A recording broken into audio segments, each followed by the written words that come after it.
This is BYBW, the sports gambling podcast for decent people who bet like and make money in the process. Two co-hosts here collectively went 7-1 against the spread. I'm higher than a $2 coming off a 4-0 week. 80% for those. And to bump them up to 15-5 on the season. And he said, anyone who has a better game plan than me can email me at hashtag I don't care. I'm sending you an email that your offense fucking sucks. It's not a valid address. You're just going to get one of those mailer Damon things. Welcome to the latest episode of Five on the Floor on the Five Reasons Sports Network. Thanks for joining us on your favorite podcast app. We're on Podbean, Spotify, Google Podcasts, Apple Podcasts. We're also on Dash Radio on the Nothing But Net channel every single weeknight at 7 p.m. You also catch us on the Five Reasons YouTube channel. That's where you can find all the latest Heat videos, but also all the latest on the Dolphins, our pregame and postgame shows, the Hurricanes, and the other teams in town. And of course, fivereasonsports.com. As we speak, Brady Hawk, working round the clock at Willy Wonka's Chocolate Factory, has already posted his takeaways before we've even had a chance to recap Media Day here ourselves. Also, check out the great sponsors of the Five Reasons Sports Network, including our friends over at Prize Picks. Go to prizepicks.com, use the code 5. That's FIVE. That's where you get the bonus. Anything that you put in, they will match it. So go to prizepicks.com, play the power play, play the flex play with different sports. Again, the NBA is not back yet, but you can play NBA when it comes back. But for right now, get in your NFL picks even before tonight's Monday night game. You can play them at halftime too. You want to go a different direction than you went before the game, you can do that as well. So go to prizepicks.com. This is the official fantasy partner, the official daily fantasy partner of the Five Reasons Sports Network. Make sure you're using the code 5, F-I-V-E. And now, today's episode. Down the Biscayne. Yikes.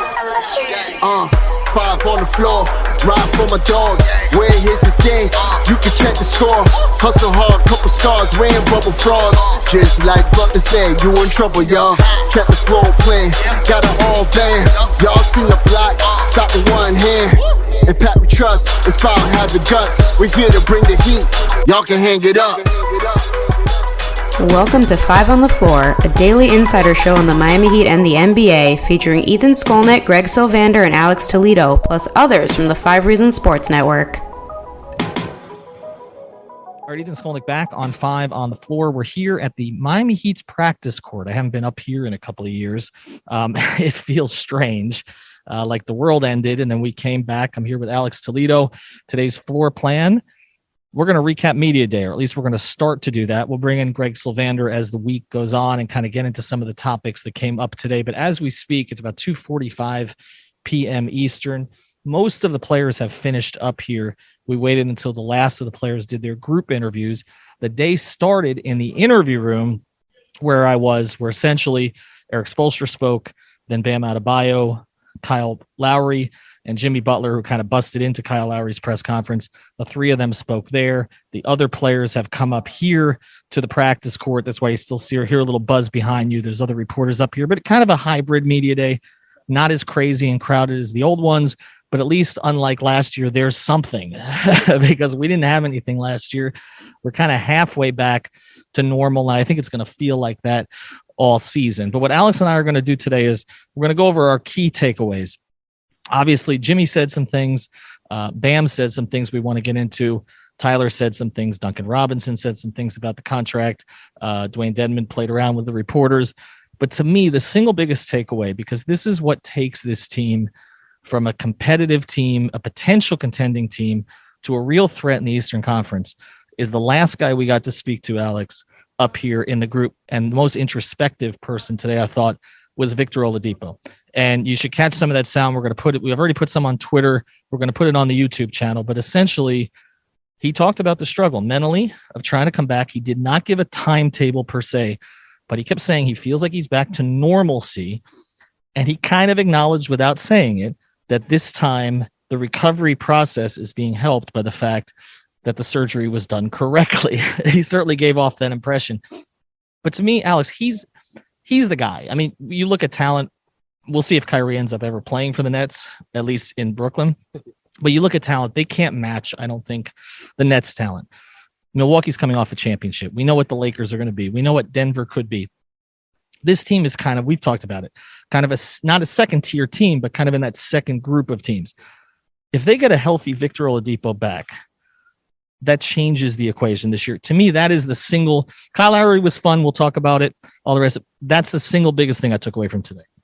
It's interesting that you say that because, you know, like you already mentioned, you were over there in the conference rooms getting all the gold with Lowry, Jimmy, and Bam. You know, Jimmy in the headband and the braids. Lowry, the first time in a Heat uniform while I was out here in the practice court. And, you know, Oladipo, like you said, was the last guy to come out here. And I think the most interesting kind of storyline because of his comeback. And he kind of went into it, like you said, introspective. And it was just interesting to listen to him talk about it as somebody who was an NBA star, who had kind of turned that corner into becoming that guy, and then had to readjust his roles on different teams and, you know, barely got to play with the Heat and is now going to come back as a bench player on a team that has title aspirations. I think it's a really interesting situation. Hearing him talk about it was interesting. It was good to hear him talk about, you know, where he was before with the surgery and stuff, and how, like you said, he was hinting at, you know, it was done right this time, and he's more comfortable than he was in the past. So obviously he didn't give out a timeline, like you said, but he's pretty much the X factor for this whole season. Like, him being a productive bench player for you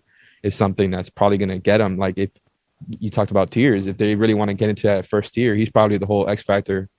Just him being effective as a two-way guy, I think, is really the key to them having enough talent to beat some of these top tier teams we're talking about.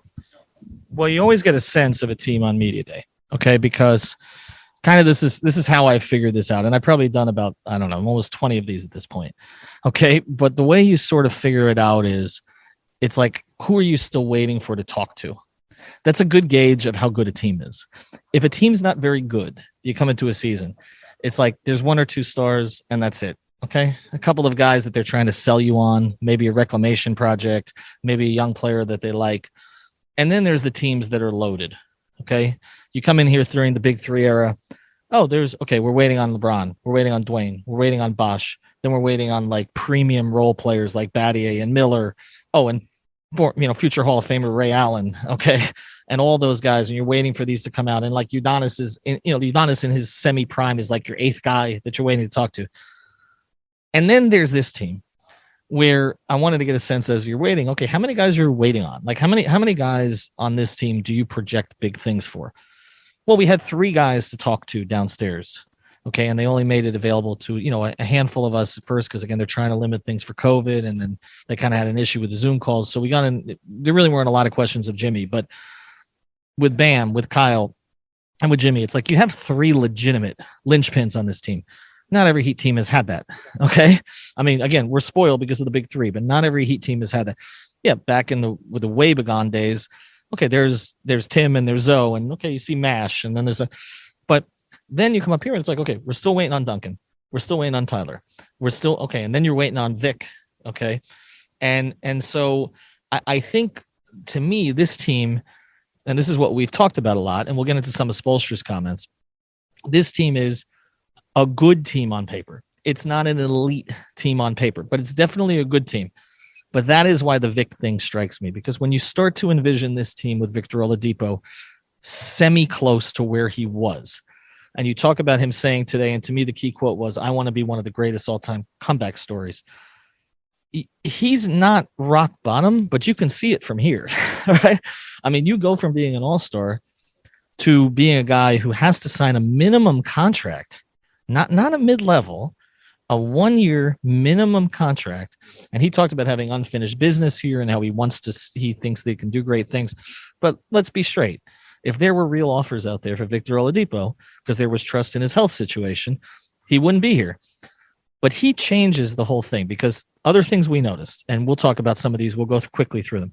Tyler Herro does look noticeably bigger, mostly the legs. Okay. It seems like that's where his emphasis was put this season. Duncan Robinson said he was looking at pictures of Tyler back in the bubble, and that, you know, the transformation has been incredible. Jimmy, you and I both agree he looks thinner, actually, like not in a bad way, but he looks like he lost weight, but he also seemed refreshed. When he talked to us downstairs, he talked about just getting away from basketball. And I thought that was one of Duncan Robinson's better answers. I tried to get Duncan to kind of admit what they didn't want to admit last year, which is that they were beaten down, right? And he kind of did. He said, we kept trying to recreate what we had in the bubble. Why couldn't we recreate it? But the circumstances were all over the place. It was crazy. It was hard to get. So there were other developments here. And of course, Bam, we both noticed, He's bigger. He's bigger. He talked about putting on the weight, but you can see it. But also his mentality. He's talked about it before, but his mentality is, he said, I want to be a shooter. I want to attack. All of these things can happen, and they'll be a good team. Victor Oladipo has the potential to make them a great team if those other things happen. Yeah, I completely agree with you. And you kind of, by the way, noting all these different things about different players. So many guys came back. And look, maybe it's just because we haven't been up close with the players in like a year or two now. So it's a little bit jarring seeing them up close again. But it feels like a lot of these guys got bigger over the offseason, right? Except Jimmy, who we said was thinner. But like, first of all, Bam, he talked with Anthony Chang there, great interview about the weight he put on over the summer. I believe it was from 245 to 260 pounds. So that's already big enough. But you see it here. You see the added weight here. I think Oladipo also looks a lot bigger. So I don't know how that's going to, affect his game or not whenever he does come back. But it feels like between them two, between Tyler putting on the weight, you've got PJ coming in, Markieff coming in, Omer coming in, Dedmon is back. It feels like they have so much size now. And I think we're going to notice that when they play on the floor. Obviously, you've got Lowry at the point now, so they just kind of got size all over. And you talk about Vic as this bench piece, like we may be taking for granted how much talent there is on this damn team. Like you already mentioned, that having 3 linchpins, that's already something you can't take for granted just because we had the big 3. Like there's a lot going on here. And then you've got kind of Tyler and Oladipo as bench players. I don't know. I'm just looking at this team again more now, like, okay, maybe they're a bit better than we gave them credit for. And especially now after the full offseason, after not having an offseason for so long, like they may be a little bit better suited for this regular season than I may have given them credit for. Yeah, and I think we're going to go through some of those other reasons. But to me, the biggest reason they may be in better shape is what Spoelstra talked about, what Jimmy talked about, is that they had a chance to breathe. The guys who were still here, they had a chance to breathe. Obviously, Bam was in the Olympics, but the rest of them had a chance to kind of refocus. It's crazy. When you mention these guys, like it hasn't even been a full year since they were playing in the finals, and a whole season passed in between. And it's just, again, I'm not going to let them all off the hook, the guys who were here, for what happened against the Bucks. Okay. It was embarrassing, but it was also understandable. Those are two different things. You can have a reason without having an excuse. And I do think them coming back is part of where that confidence comes in. There was also some interesting things we'll get to on the other side of the break. Eric Spoelstra talked about kind of something we've talked about on 5 on the Floor, that they view it as sort of 3 tiers on the team. You have your veteran guys who've been to the finals. We obviously know who those are. You have kind of your prime guys. The question is who joins Bam in that category. And then you have their development guys. And we talked to Strus today. Others did. We've talked to him on the pod, but we talked to Gabe Vincent today. They've clearly told Gabe Vincent he has a chance to win the backup point. He said, because when I asked him about Nigeria, he said, well, the difference was there I was playing more off the ball. Here, I'm going to play points. So you can see kind of where that solution is. But I want to get to we'll just blitz through some other takeaways here after the break, and then we're going to have pods on this all week. But I wanted to start with Vic because, again, I it's just a feeling you get at these media days. You can sense when a team feels good about himself. When Eric Spoelstra sat down with us 2 media days ago, the last one we had, and I just noticed it was like a weight had been lifted off his shoulders. Call it the weight of Whiteside, whatever you want to call it. You knew it was going to be a better season because he's closest to it and he was energized. I felt he was energized again today. He feels he has pieces to play with.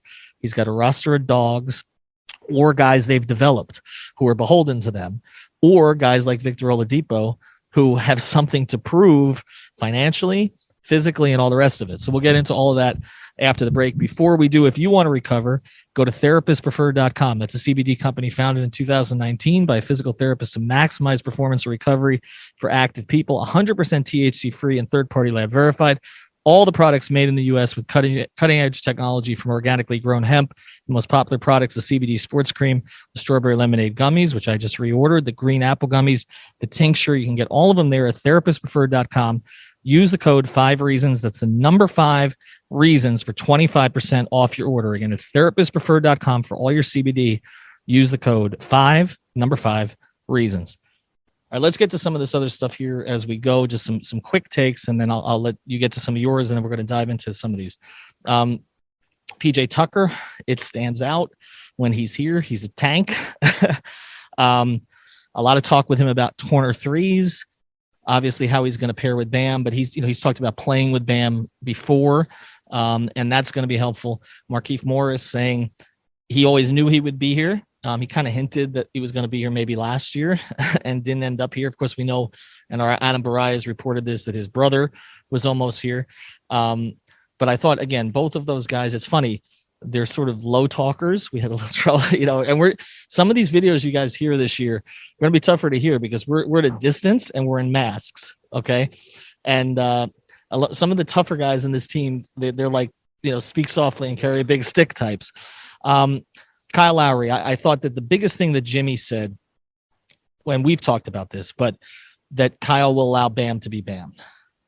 And I think that there is definitely, I think, an anticipation for Jimmy for not having to push Bam all the time and also not having to handle the ball all the time. So those were things that I took away today. And then additionally about the rest of the rotation, the fact that Dedmon talked about wanting to play with Bam a little bit more. That's something, remember, no experimentation last year. He just joined the team as you go. Don't say he's coming back from anything or that his career dead stopped, because he doesn't like that. You have to jumpstart his career. He got a little irritated at that. But again, I think that there's a feeling here that they have a group that can compete. As you think about other individual players today, what jumped out to you?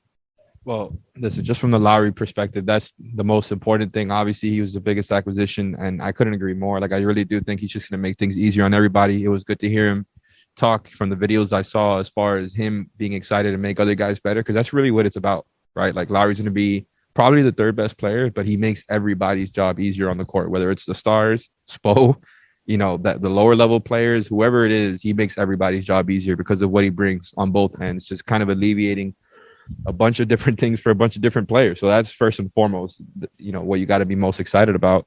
But to me, it's just like you've got pieces all over that you can be excited about. And I know that's generally, the sense of optimism on media day, very first day of school vibes, like everybody's generally optimistic. But a team that, just got swept out of the first round, it feels good that to come in and see these guys that they picked up, like, okay, they really went out and plugged in these holes that we could all see and we were all talking about for a year. And I just think it's going to make such a huge difference, starting with Lowry and just going from there. And like you said, I wouldn't have been surprised either with Spo just being in a generally good mood. Just the way that he was 2 seasons ago was a similar vibe, like you said, because he knows he's got all the right tools that he needs. It's like he's got everything in the toolbox now. And so it's a good vibe in here. I'm not going to lie. Like, I just think the team has high expectations for themselves. And at this point, it's about just kind of redeeming themselves from the way that last season ended. Yeah, and like I said, we're going to touch on all this. One thing I can say about Kyle Lowry, if he sits down and he says hello or good morning, say it back, because he didn't like it when we didn't say it back today. I think the other thing that Heat fans are going to like about this team, it's not always just about the way a team competes on the court, although obviously that is what ultimately endears the team to a community. But fans are back in the building this year from the beginning. And I think they're going to like the way this team interacts.